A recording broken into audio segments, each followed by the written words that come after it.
Esta mañana vamos a hablar de algo que es muy necesario para nuestra vida cristiana. El título de nuestro mensaje esta mañana es Avances espirituales en gracia y santidad. Y para esto les quiero rogar que vayamos a la segunda epístola del apóstol San Pedro y vamos a leer en el capítulo 1 los versículos del 5 al 9. Segunda de Pedro, capítulo 1, versículos del 5 al 9. Y dice así la palabra de Dios, leída en el nombre del Padre, del Hijo y del Espíritu Santo.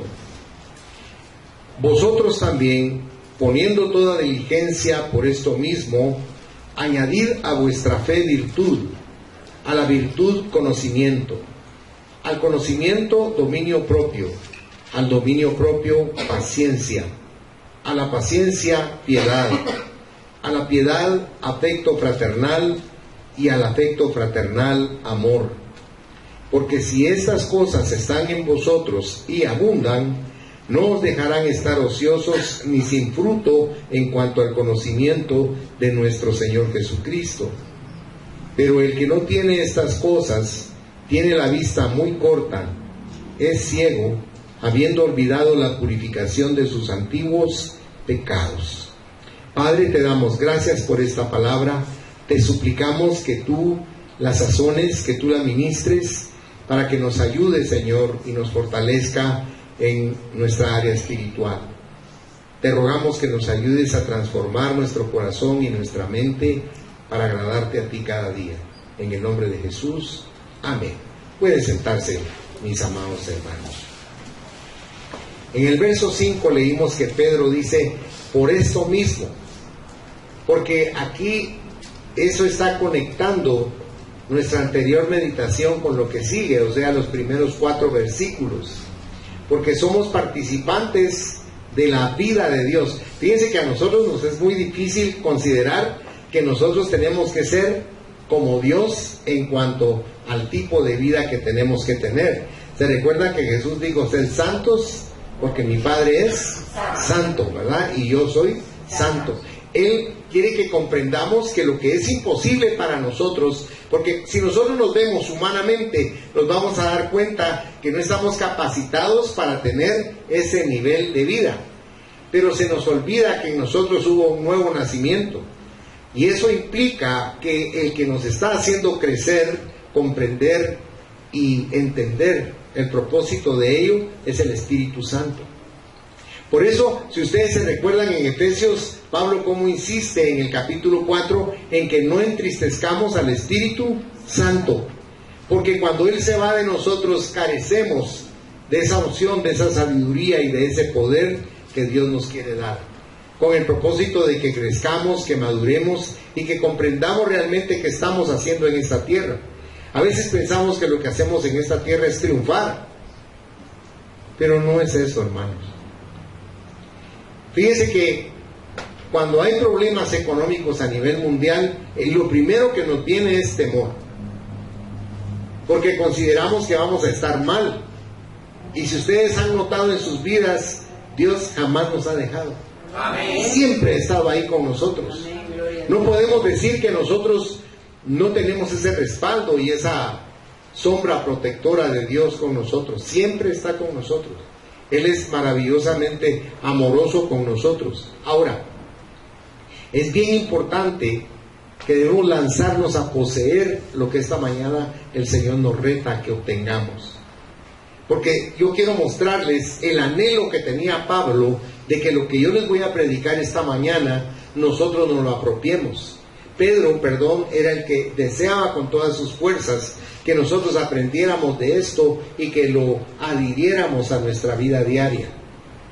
Vaya conmigo, si es tan amable, ahí a la segunda carta de Pedro, donde estábamos, del versículo 12 al 15, para que usted note cómo él tiene ese afán de que nosotros aprendamos. Dice, por esto, note, yo no dejaré de recordaros siempre estas cosas. Note, aunque vosotros las sepáis, dice, y estéis confirmados en la verdad presente. Pues tengo por justo, en tanto que estoy en este cuerpo, el despertaros con amonestación, sabiendo que en breve debo abandonar el cuerpo, como nuestro Señor Jesucristo me ha declarado. También yo procuraré con diligencia que después de mi partida, note, vosotros podáis en todo momento tener memoria de estas cosas, que es lo que vamos a compartir. Él nos habla aquí de tener diligencia. Dice el diccionario que diligencia es cuidado, esfuerzo y eficiencia en hacer algo, prontitud o rapidez en hacer algo, celo en el desempeño de una función, ejecución de algún acto o en las relaciones con otras funciones. En las relaciones con otras funciones, o sea, ser diligente es vital en nuestra vida diaria, en todas las áreas, pero sobre todo en el caso de esta mañana, la diligencia se trata de la espiritualidad, lo que más necesitamos. Pedro era un hombre de acción. Es característico de Pedro insistir en la necesidad de tener diligencia. Es una exigencia de estar alerta en nuestras actividades en el reino espiritual, porque nos movemos en un reino espiritual. A veces usted se pregunta, pero ¿por qué tuve este problema? ¿Por qué está sucediendo esto en mi familia? ¿Por qué está sucediendo esto en mi empresa? Y usted no se da cuenta de que estamos en medio de una batalla espiritual. Y lo que Dios más quiere es que nosotros seamos fuertes en Él para poder batallar espiritualmente contra las cosas que objetivamente en lo natural se vienen sobre nosotros. Usted va a ver miles de hogares destruidos. Y va a llegar a ciertas conclusiones como de la gente que dice no vale la pena casarse, el matrimonio no sirve. Pero usted y yo sabemos que eso no es cierto. Amén. Porque Dios inventó el matrimonio. Y lo hizo con el propósito de que nosotros fuéramos felices. Eso tenía una implicación formidable para nuestra vida. Lo que sucede es que el matrimonio ha sido denigrado, ha sido menospreciado, y no se le ha dado la enseñanza a las personas que deben tener acerca del matrimonio. Usted va a ver a miles de jóvenes que se casan sin saber a qué van. No tienen ni idea de lo que están haciendo. Sin embargo, si usted se sienta a hablar con ellos, le hablan como que fueran gente súper experimentadas, y no es así. Cuando nos entra la pasión, nos queremos casar, y después lo que viene es bien triste, porque la pasión se acaba. Por eso lo primero que debe existir es una verdadera comunicación fundamentada en amor. Porque el amor verdadero, hermanos, no pasa. Cuando se ama verdaderamente, eso no pasa. Por eso Dios anhela que nosotros aprendamos a amar. Con todo respeto se los digo, porque ni sus padres ni los padres de ellos ancestralmente fueron enseñados a amar. No te dejes, si nos decían, ¿verdad? Luchá, salí adelante, y hay un montón de cosas, pero no nos enseñaron a amar. Y yo le voy a explicar algo. El amor es el fundamento de la vida. Amén. Porque Dios es amor.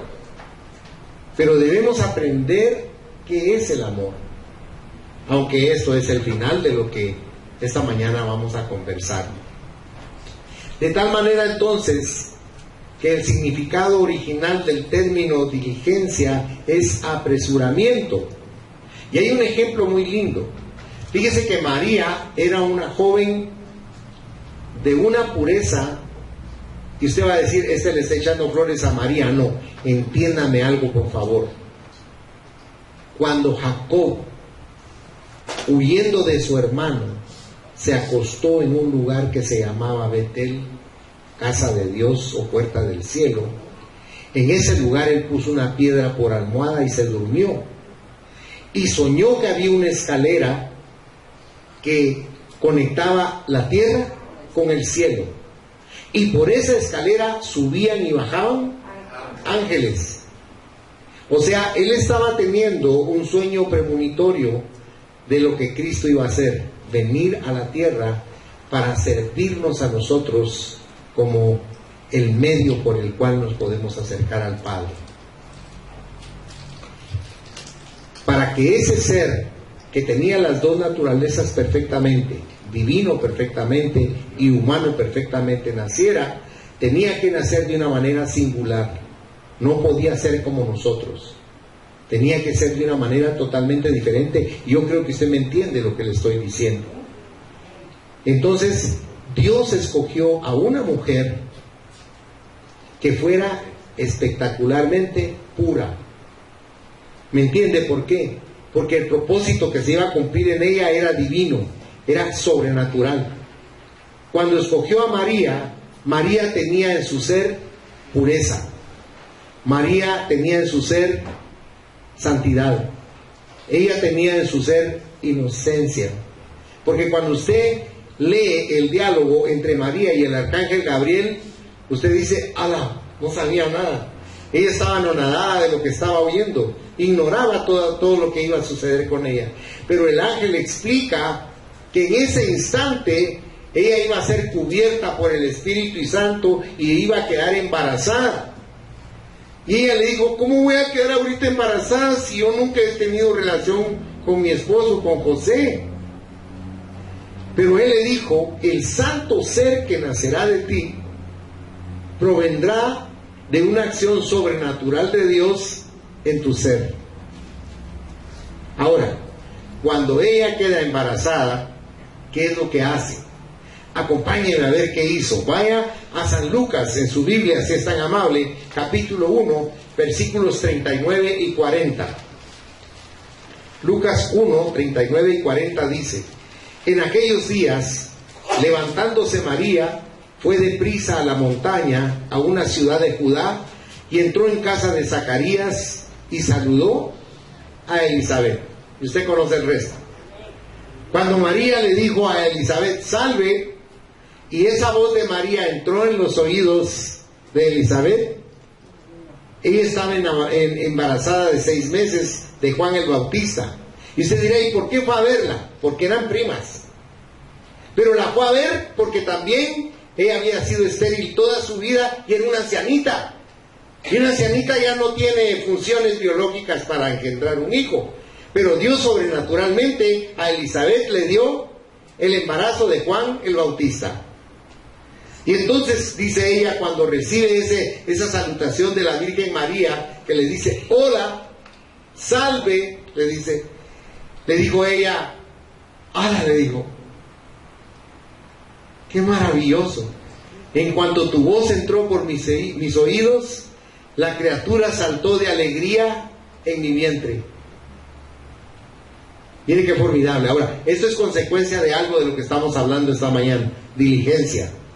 O sea, si usted le puso atención, dice, en aquellos días levantándose María, fue como dice su Biblia, deprisa, porque ella tenía que diligencia.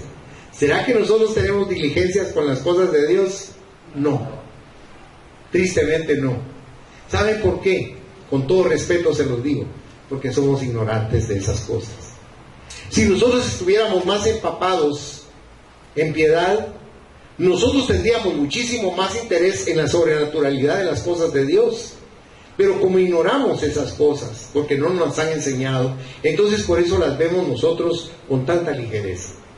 Pero cuando aquí Pedro nos está diciendo que tratemos de ser diligentes con las cosas de Dios, debemos hacerlo. Porque Él quiere también que avancemos, pero que avancemos en el conocimiento de las cosas de Dios. Fíjense que el hombre es proclive a seguir doctrinas de hombres. Y en la iglesia evangélica sucede eso. Un pastor define que va a hacer algo y todo el mundo quiere hacer eso. Incluso en una oportunidad le dijeron a Byron que si él ya se había inyectado al Espíritu Santo.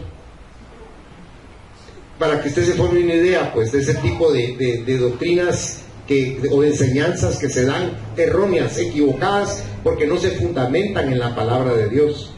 Por eso advierte tanto la Biblia, si usted le pone atención, de tanto falso maestro que va a existir. Porque, le reitero, no se fundamentan en lo que dice la Biblia, sino quieren inventar cosas que llamen la atención de la gente. Y Jesús se los dijo a los fariseos, les dijo, ¿ustedes prefieren seguir doctrinas de hombres que seguir la palabra que yo les estoy dando, que es palabra de Dios? Dice qué cosa más tremenda, ¿verdad? Que el ser humano se incline de esa manera a no avanzar como Pedro quería. Pedro decía que debía alentarlos para que se comprometieran en el avance de lo que hablamos esta mañana, gracia y santidad. ¿Qué es la gracia, hermanos? Es un regalo inmerecido, o carisma, o charisma. Es un regalo que usted ni yo merecemos, pero que Dios en su amor nos lo regala. Esa es la gracia. Algo que viene de Dios con tanto amor para cada uno de nosotros. Alguien ha dicho, la diligencia es la panacea para todas las dolencias de la vida cristiana. Donde hay fe, todo lo que se necesita para poseer cualquier otra gracia es diligencia. Ahora, ¿es cierto eso? Sí. Necesitamos diligencia para hacer las cosas de Dios. Si no, como les reitero, las vemos con mucha displicencia.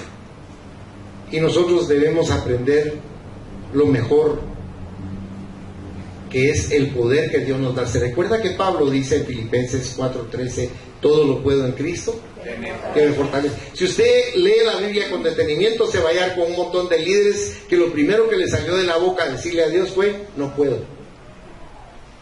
¿Se recuerda Jeremías cómo le dijo? No digas no puedo, ni digas soy niño, porque a donde yo te mande vas a ir, le dijo.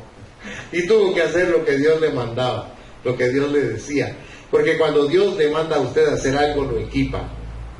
Le da todos los recursos que usted necesita para que pueda hacer lo que tiene que hacer. Hay limitaciones entonces, definitivamente. En el dominio y posesión de cosas naturales existen las limitaciones, como los logros musicales o en el lenguaje y en el arte. Hay limitaciones.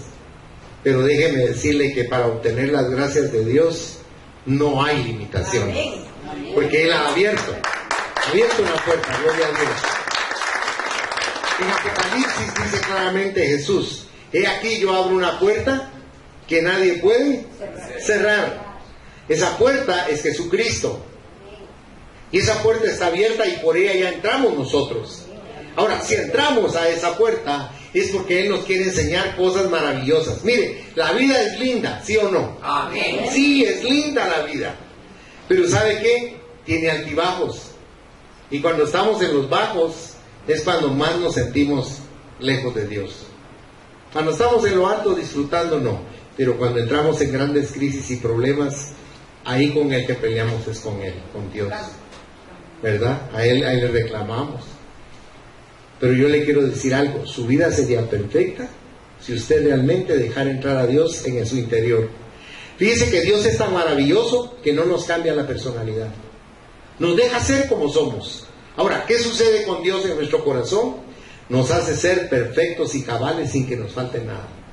¿Por qué? Porque Él está tratando de guiarnos continuamente. Cada día está tratando de guiar nuestros sentimientos, pasiones, intelecto, actitudes.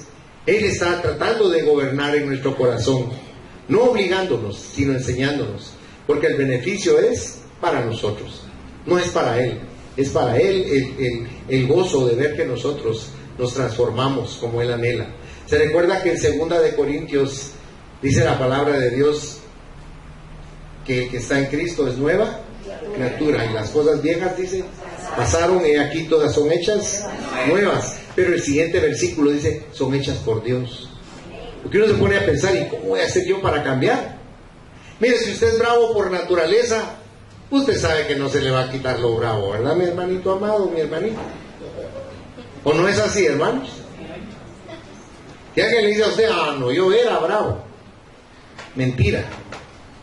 Esa naturaleza está en nosotros, es la naturaleza humana, hermano. No podemos negar lo que somos. Así somos todos. Así decía una señora a mi mamá, mire doña Mary, le decía, yo como buena soy buenísima, pero como mala soy. También lo dejaba mi mamá. Por eso inventaron aquella novela del Dr. Jekyll y Mr. Hyde, ¿verdad? Que uno era una persona sensata y el otro era un monstruo. Es una bestia la que tenemos adentro, hermanos. No debemos dejar que se salga, hay que tomarla con el poder de Dios. Cuando habla de añadir, esa palabra añadir viene en el griego de un coro. ¿Un coro cómo? Porque se fijó que ahí dice Pedro, añadir ¿qué? A vuestra fe, ¿qué dice? Virtud.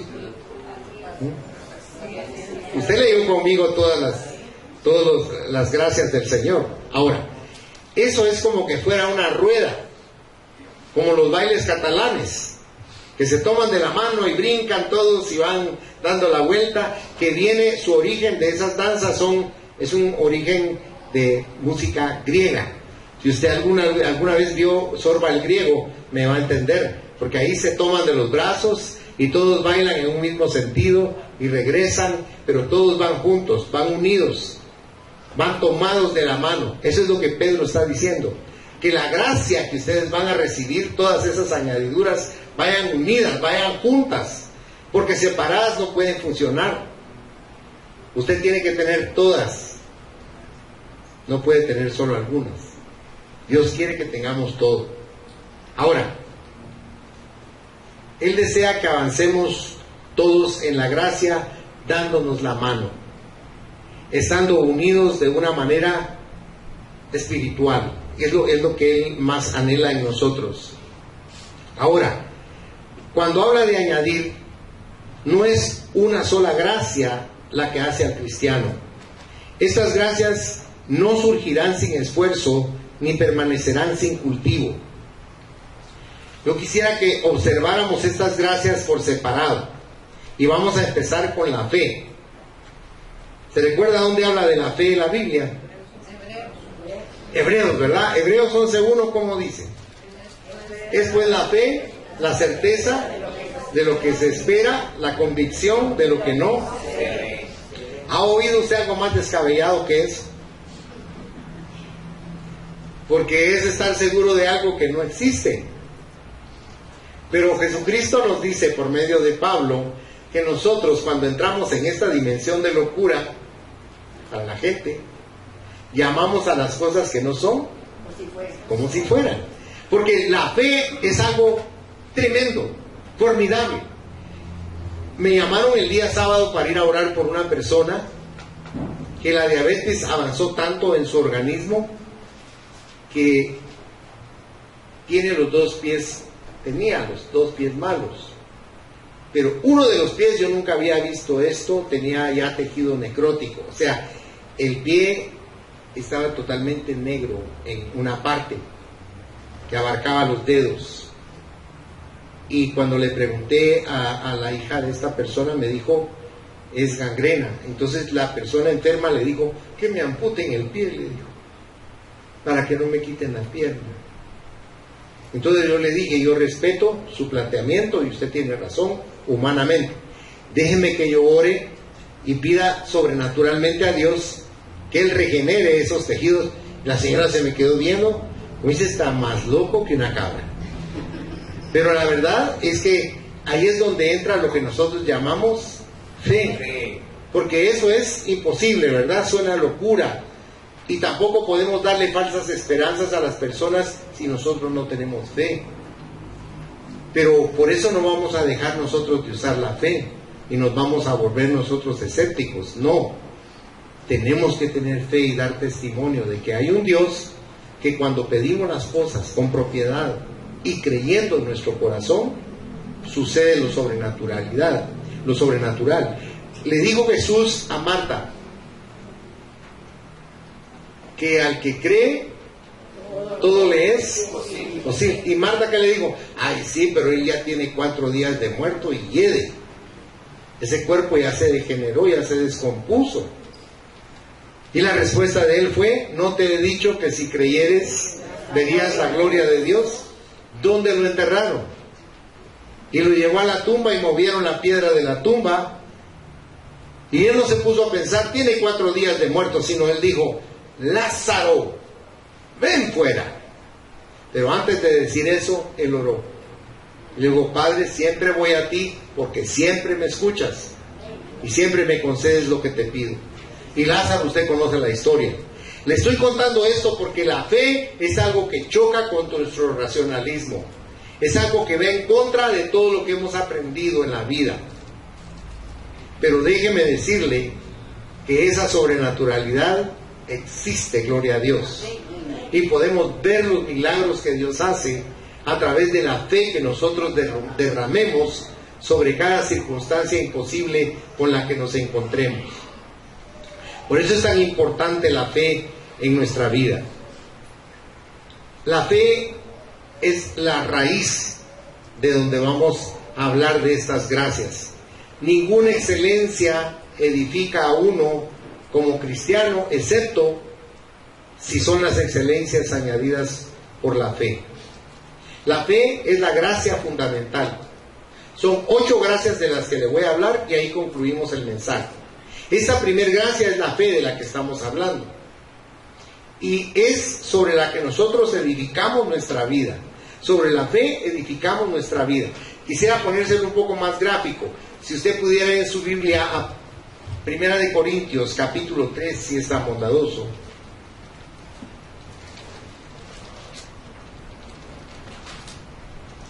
En el capítulo 3, si ve conmigo los versículos del 9 al 13 nada más, se lo voy a leer rápidamente. Dice: porque nosotros somos colaboradores de Dios, está hablando Pablo, y vosotros sois labranza de Dios, note, edificio de Dios. Ahora, conforme a la gracia de Dios que me ha sido dada, yo como perito arquitecto puse el fundamento, y el otro edifica encima.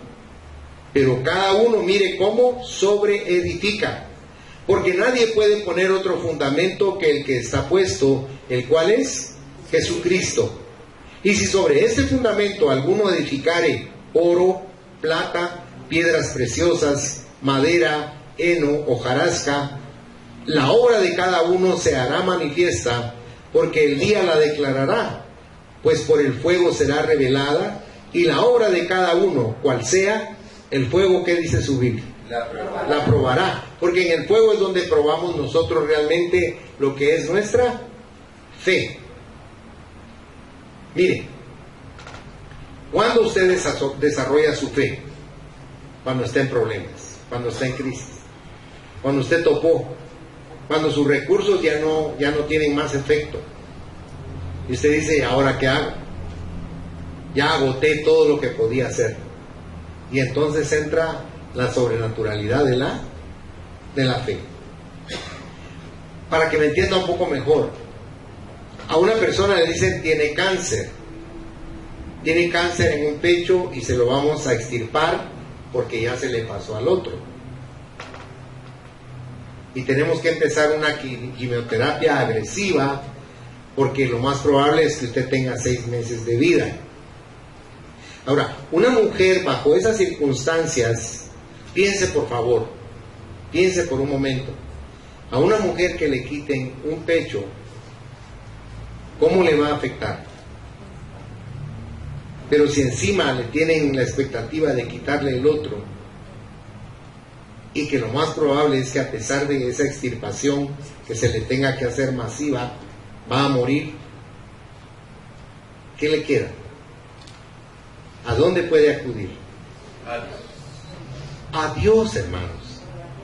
A Dios.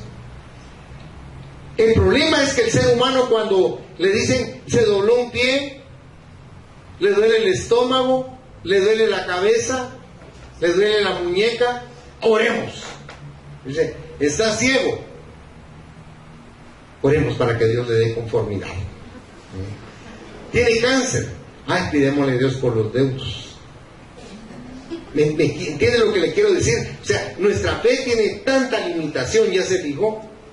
Hay cosas que creemos que Dios sí puede arreglar por medio de la fe, pero hay otras a las que de una vez las decretamos como imposibles. Ahora, yo quisiera que su Biblia, con todo respeto, me acompañara a Jeremías, capítulo 32, versículo 27, si es tan bondadoso. Quiero leer algo ahí rápidamente. Jeremías 32, 27. Miren lo que está diciendo Dios aquí, el Todopoderoso. He aquí, yo soy Jehová, Dios de toda carne. ¿Habrá algo que sea difícil para mí? Nada. ¿Por qué le estoy hablando de esto? Porque yo quiero avivar el fuego de su corazón, para que cuando esté ante cualquier adversidad se recuerde que tiene un papá capaz de cambiar todas las cosas, de transformar todas las cosas. Él tiene el poder para cambiar lo imposible. Dios es hermosamente amoroso con nosotros y generoso y dadivoso. Luego de la fe, ¿qué es lo que Pedro dice que tenemos que añadir? Virtud. Ahora, ¿qué significa virtud? Fíjese que se parafrasea como un noble carácter, pero la versión moderna lo traduce como poder. Le voy a explicar rápidamente. Cuando los apóstoles supieron que el Señor había sido crucificado, ¿qué hicieron? Se apartaron, renunciaron al privilegio que Dios les había dado como apóstoles y querían huir. Pero el Señor resucita, se les aparece y les vuelve a llenar de fuego su corazón. Y cuando están al final del Evangelio de San Lucas, acompáñenme, se lo voy a leer para que me pueda comprender lo que estoy tratando de compartirle. Al final del Evangelio de San Lucas, la llamada no me recuerdo exactamente, San Lucas 24, verso 49. Dice: he aquí, yo enviaré la promesa de mi Padre sobre vosotros, pero quedaos vosotros en la ciudad de Jerusalén hasta que seáis investidos de ¿qué dice su Biblia? De poder desde lo alto. Eso es lo que está diciendo ahí. ¿Y qué poder es ese? Mire, el poder para nosotros, enfocarlo espiritualmente, es bien dificultoso. ¿Sabe por qué? Porque el concepto de poder es el que adquirimos a través del conocimiento.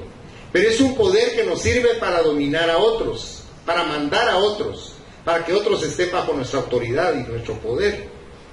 Pero cuando Dios nos está hablando de poder, es un poder superlativo, porque es un poder que trasciende la mente y el corazón del ser humano y trasciende las leyes naturales. Porque es un poder que no se circunscribe a los recursos que el humano tiene, sino a los recursos que Dios tiene. Entonces el poder de Dios es superlativo, por eso le reitero. Es algo maravilloso saber que esa es una virtud que Dios nos regala, es una gracia. La primera gracia es la fe sobre la cual edificamos, es el cimiento, pero sobre ella vamos poniendo, por ejemplo, lo que nos dice aquí ese pescador de Galilea, el poder, la virtud, que es algo que nosotros debiéramos de anhelar en nuestro corazón. Lo que significa es valor o ánimo, resolución varonil, el santo valor que capacita a los hombres a portarse con hombría. Se lo voy a poner bíblicamente. Vaya en su Biblia a 2 de Timoteo, capítulo 1, versículo 7. Ahí dice la palabra de Dios: porque no nos ha dado Dios espíritu de ¿qué dice? Cobardía. De cobardía. Note que bien pusieron de puntual, porque ¿sabe qué? Cuando hay cosas tremendas en nuestra vida nos acobardamos. Pero ahí dice que el poder que Dios nos ha dado es para que no seamos cobardes. No nos ha dado Dios espíritu de cobardía, sino ¿qué dice? De poder. ¿Ya notó? Poder, amor y dominio propio, que es algo tremendo. Tener dominio propio, ahora hermanos, es como domar el potro más salvaje que pueda haber. Porque eso hace que no reaccionemos con el hígado hepáticamente, sino que reaccionemos con sabiduría. ¿Se recuerda que hay un proverbio que dice la respuesta blanda aplaca? Pero es producto de el dominio propio. Es de, ¡hey, hijo de aquí! Your mama, dice el otro. Entonces, no tenemos dominio propio. Aquí dice que nosotros debemos tener dominio propio, porque cuando usted esté enojado, no piensa bien. Hay un dicho popular que dice: el que se enoja, pierde. Entonces, cuando usted tiene dominio propio, que es un don que Dios nos está dando, usted tiene un control, porque está razonando con sabiduría. Ahora, es valiente, sin aspavientos, pero también no feroz. Tenemos valor, pero no somos personas que agredamos sin límite, como cuando estamos llenos de odio o de rencor. La tercera gracia que el Señor nos concede, nos regala, es el conocimiento, la inteligencia. Fíjese qué maravilloso es Dios. Usted ha visto que muchas madres o padres cometen el error de decirle a sus hijos: no seas bruto. A este pobre no le da la maceta. No, para eso no sirve este.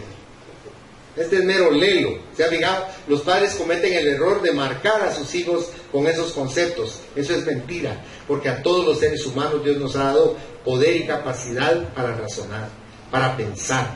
Tenemos capacidad para desarrollar una cantidad enorme de cosas. ¿Usted sabía que a un niño menor de 5 años es al que más se le puede enseñar unos 5 idiomas para empezar? Un niño tiene la capacidad de aprender eso. Para nosotros es más difícil, pero para un niño no. Un niño es como una aspiradora que está llenando de conocimientos su mente y su cerebro. Por eso es tan maravilloso que nosotros descubramos que Dios nos ha dado no simplemente inteligencia, sino que el Señor nos ha dado sabiduría, conocimiento. El conocimiento general y particular de ciencia, y en particular de la Biblia y de las cosas divinas, es algo insustituible. Si usted me acompañara en su Biblia, Proverbios, en el capítulo 1, Proverbios capítulo 1 dice en el versículo 7, el principio de la sabiduría es el temor de Jehová.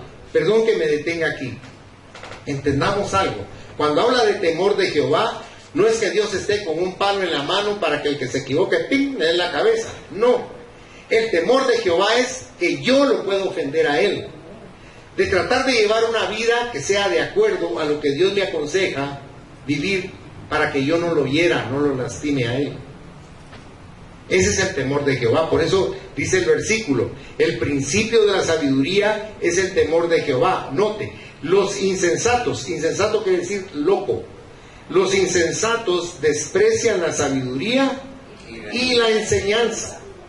Y sigue Salomón hablando en el capítulo 3, y si usted me acompañara al capítulo 3 de Proverbios, leemos los versículos del 13 al 15, dice, bienaventurado el hombre que halla la sabiduría y que obtiene la inteligencia, porque su ganancia es mejor que la ganancia de la plata y sus frutos más que el oro fino.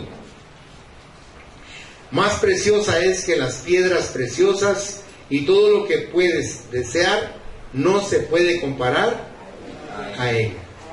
Mire qué formidable es tener un concepto de lo que es esa gracia, de ese regalo de Dios del conocimiento. Pero aparte de ese hay que añadir también algo que se llama templanza, dominio propio. Un uso apropiado y limitado de todos los goces. Si usted va conmigo a Gálatas 5, versículos 22 y 23, dice, mas el fruto del Espíritu, con mayúscula, que es el Espíritu Santo, es amor, gozo, paz, paciencia, benignidad, bondad, fe, mansedumbre, templanza. Contra tales cosas, que dice su Biblia, no hay ley. Y si usted nota, la templanza también es un regalo que Dios nos está dando, que debemos de tomar y aceptar, porque estas características son por el Espíritu Santo en nuestra vida. Y luego, la siguiente gracia, la quinta gracia que el Señor nos da, se llama paciencia. ¿Aló? ¿Somos pacientes, hermano? No. El otro día estábamos nosotros queriendo salir de Misco y pasó un vecino. Y si hay ilusiones, una camioneta se atravesó ahí, quedó colgando en el puente. No van a poder pasar y debe hacer una fila, 3 filas interminables de carros. Y todos se miraban unos a otros con cara de náusea. O sea, porque todos iban furiosos. Y yo le dije, Señor, le dije, ayúdanos, por favor, ábrinos paso, te lo suplico, te lo ruego, Señor, tú eres todopoderoso. Mire, no había terminado yo de orar cuando comenzó. Y comencé a alabar a Dios, dije, Señor, te alabo, te agradezco tu bondad, tu misericordia, tu favor, porque fue algo maravilloso ver que estaban moviendo con una grúa el autobús, y entonces dieron paso para las 3 filas de carros, y adelante estaba vacío. Entonces toda esa gran aglomeración de vehículos inmediatamente se disipó. Ahora, usted podría pensar en su mente racional, intelectual, y decir, No, eso no fue la oración. En ese momento me van a quitar la camioneta. Pero yo discrepo. Yo oré y Dios me oyó. Y movieron el autobús, porque pudieron no haberlo movido. Estaba ahí desde que Betty había salido. Y ella sale muy temprano. Pero cuando nosotros confiamos en Dios, Él hace cosas que son sobrenaturales, porque crea esa paciencia en nuestro interior. Fíjese que Santiago, el hermano de Jesús, dice: mas tenga la paciencia su obra completa, para que seáis perfectos y cabales sin que os falte cosa alguna. Pero el contexto anterior dice: hermanos míos, tened por sumo gozo cuando estéis pasando por grandes problemas y dificultades. Hermanos, cuando uno está pasando por problemas no está gozoso. Si te robaron tu carro, ¡ah, aleluya, gloria a Dios! ¡Qué lindo! Y no lo tenía asegurado. Usted no dice así. Usted hasta busca una silla donde sentarse. No puede ser. ¿Pero por qué a mí? Así nos pasa, ¿verdad? Por eso le digo, tener paciencia es una fortaleza en nuestro interior formidable. Acompáñeme en su Biblia, por favor, a Romanos 5, del 3 al 5. O del 3 al 6, vamos a leer ahí. Romanos 5, del 3 al 6. Miren lo que nos habla Pablo aquí de la paciencia. Dice: y no solo esto, sino que también nos gloriamos en las tribulaciones, sabiendo que la tribulación produce, ¿qué dice su Biblia? Paciencia. Y la paciencia prueba, y la prueba esperanza, y la esperanza no avergüenza, porque el amor de Dios ha sido derramado en nuestros corazones por el Espíritu Santo que nos fue dado. Porque Cristo, cuando aún éramos débiles, a su tiempo murió por los impíos. O sea, cuando usted tenga una circunstancia de impaciencia, recuérdese de lo que le estoy hablando esta mañana, porque hay un propósito de Dios en ello. No es gana de molestarlo, sino gana de hacerlo crecer, de madurar. La sexta gracia que añadimos es la piedad. Ahora, ¿qué es la piedad? Normalmente confundimos la piedad con que hay una persona en el suelo pidiendo limosna y alguien llega y le da una ayuda y uno dice: ¡ay, tan piadoso! Pero la piedad no es eso. La piedad realmente es la reverencia con que nosotros nos dirijamos a Dios continuamente. Piedad significa vivir en la reverencia y el respeto reverencial a Dios, estar conscientes de la presencia de Dios en nosotros mismos. Significa vivir buscando ser como Dios, ir en busca de la posesión del mismo carácter, naturaleza y comportamiento de Dios. Eso es lo que es piedad, y es un regalo que Dios nos da para que nosotros lo podamos ejecutar, porque es la revelación de la encarnación de Cristo. ¿Sabe una cosa? Pablo nos habla del misterio de la piedad porque es un misterio, porque la piedad es la relación de Dios con el hombre y del hombre con Dios. Es una vinculación muy fuerte y es algo que a la mayor parte de gente, por no habérselo enseñado, no le agrada. Pero realmente nosotros necesitamos vincularnos con Dios cada día, a cada instante, porque esa es la piedad que necesitamos para nuestra vida. Eso nos va a beneficiar enormemente. Si usted fuera conmigo a Primera de Timoteo, capítulo 3, verso 16, dice ahí la palabra: e indiscutiblemente grande es el misterio de la piedad. Dios fue manifestado en carne, justificado en espíritu, visto de los ángeles, predicado a los gentiles, creído en el mundo, recibido arriba en gloria. Mire qué misterio más maravilloso, la encarnación de Cristo sobre nosotros.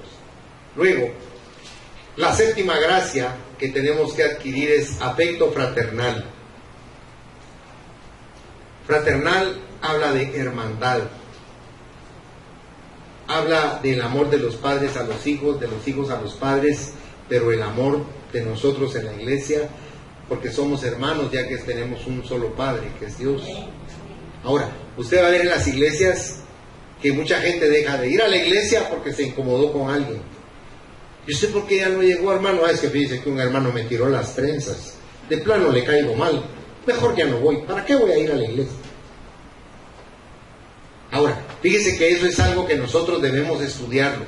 Y voy a aprovechar estos minutos que me quedan para compartirle brevemente algo sobre esto. Porque muchas veces nos perdemos las bendiciones de la palabra de Dios. Porque, mire, estamos hablando que el fundamento es la fe.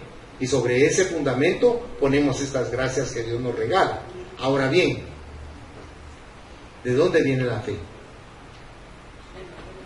De oír la predicación de la palabra de Dios.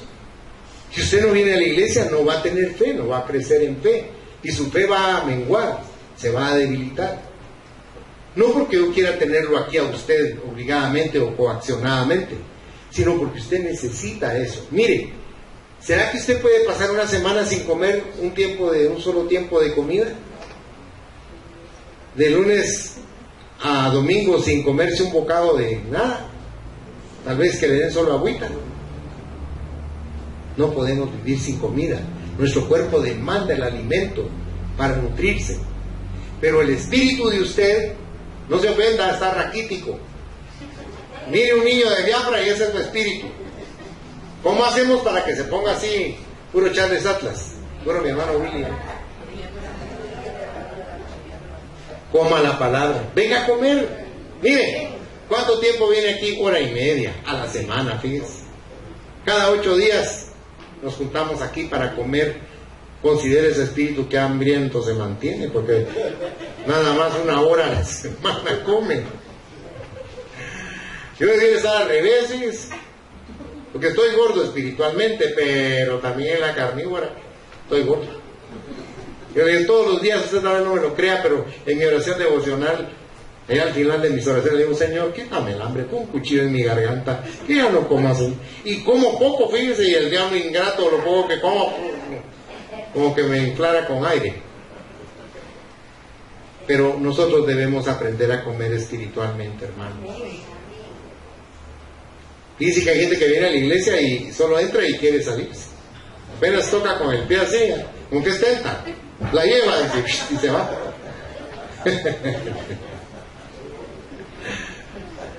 Nosotros debemos aprender a llenarnos del Espíritu.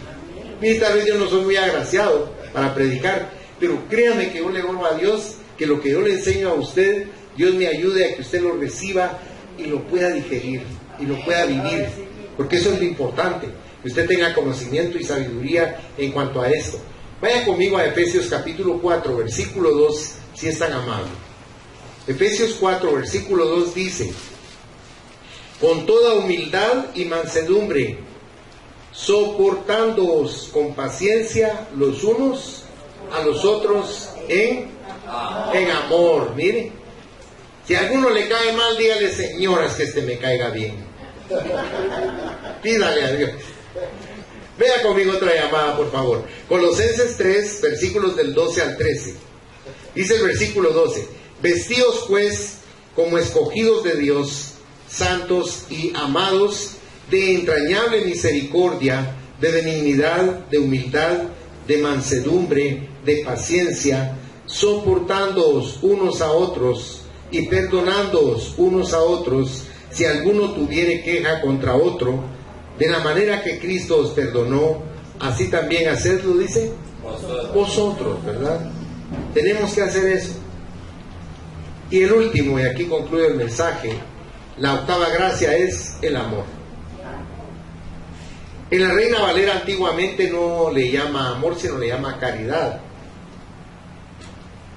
El amor santo en el hombre haría que todo su corazón y su alma cifrasen su supremo deleite en Dios y en la obediencia a Él, y en amar cordial y prácticamente a todos los seres según su carácter, amados y buenos, tratando de no perjudicar a nadie, sin esperar recompensa alguna, para llenar y satisfacer el corazón de nuestro amado Dios. Y me voy a permitir leerle lo que dice 1 Corintios 13, del 1 al 8. Aquí está hablando Pablo y nos dice: si yo hablase lenguas humanas y angélicas y no tengo amor, vengo a ser como metal que resuena o címbalo que retiñe. Y si tuviese profecía, y entendiese todos los misterios y toda ciencia, y si tuviese toda la fe, de tal manera que trasladase los montes, y no tengo amor, nada soy. Y si repartiese todos mis bienes para dar de comer a los pobres, y si entregase mi cuerpo para ser quemado, y no tengo amor, de nada me sirve. El amor es sufrido, es benigno. El amor no tiene envidia.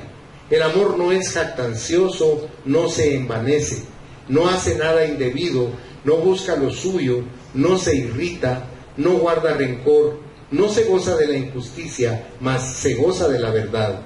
Todo lo sufre, todo lo cree, todo lo espera, todo lo soporta. El amor nunca deja de ser, pero las profecías se acabarán y cesarán las lenguas y la ciencia acabará, pero el amor no, porque Dios es amor. Y necesitamos tanto ese amor en nuestra vida, en nuestro corazón, porque si usted examina su propia vida, se va a dar cuenta que día a día hay espacios en su día en los cuales le entra amargura, le entra dolor, hay sufrimiento. Pero si usted está lleno de ese amor, créame que no es un paliativo, es una cura. Amén. Una cura perfecta, el amor de Dios. Bendito sea su nombre. Concluyamos entonces que de no hacer lo que estamos viendo aquí, esto denota que tenemos miopía espiritual, que es el término que usan los oculistas cuando una persona es corta de vista, ¿verdad? Quien tiene estas cosas tiene vista. Quien no puede mirar suficientemente atrás, o sea, olvidar, vive en el pasado. Y si no, vive en el futuro, pero el hoy se le va como agua entre las manos.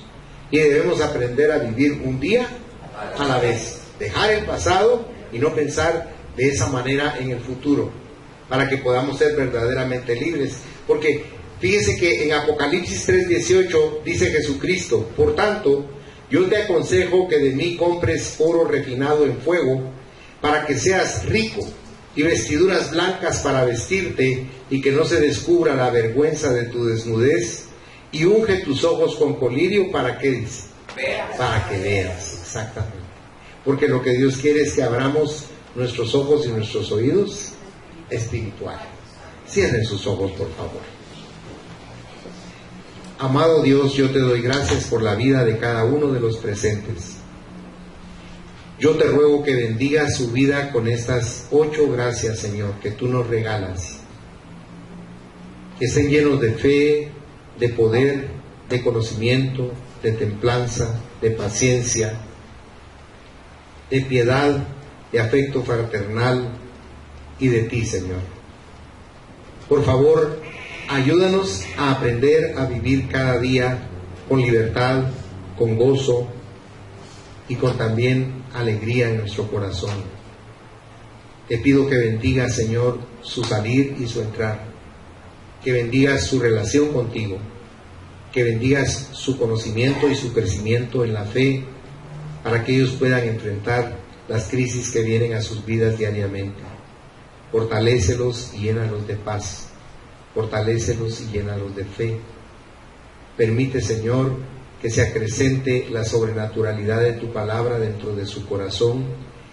No teman a través de los análisis racionales de nuestra mente, sino que crean de una manera especial, Señor. Te pido, Padre mío, que abras las ventanas de los cielos sobre ellos y que derrames sobre su vida, Señor, todas las bendiciones que te clamamos desde temprano. Y que al salir de este lugar, ellos reflexionen sobre esta palabra, que los haga crecer, que los haga madurar, que les dé entendimiento y conocimiento. Te ruego, Padre, que la bendición del Padre, del Hijo y del Espíritu Santo se derrame sobre sus vidas en abundancia, y que el próximo domingo quieran estar aquí nuevamente, Señor. Te lo suplicamos con el gozo de nuestro corazón. Amén, Señor, y amén. El Señor los bendiga ricamente, mis hermanos.